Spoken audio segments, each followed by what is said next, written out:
Hey guys, today I'll show you how you can change your home address in Google Maps. So let's get started.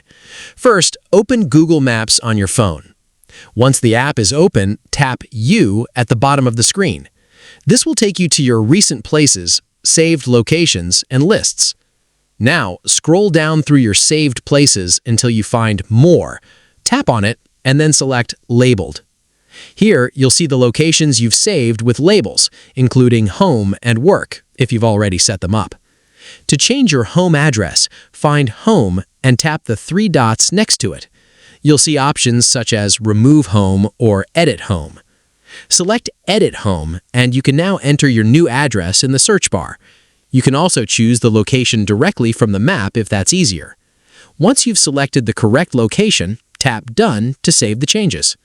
Your new address will now be saved as your home location in Google Maps. This means you can quickly get directions home, check travel times, and use your updated home location whenever you need it. And that's it.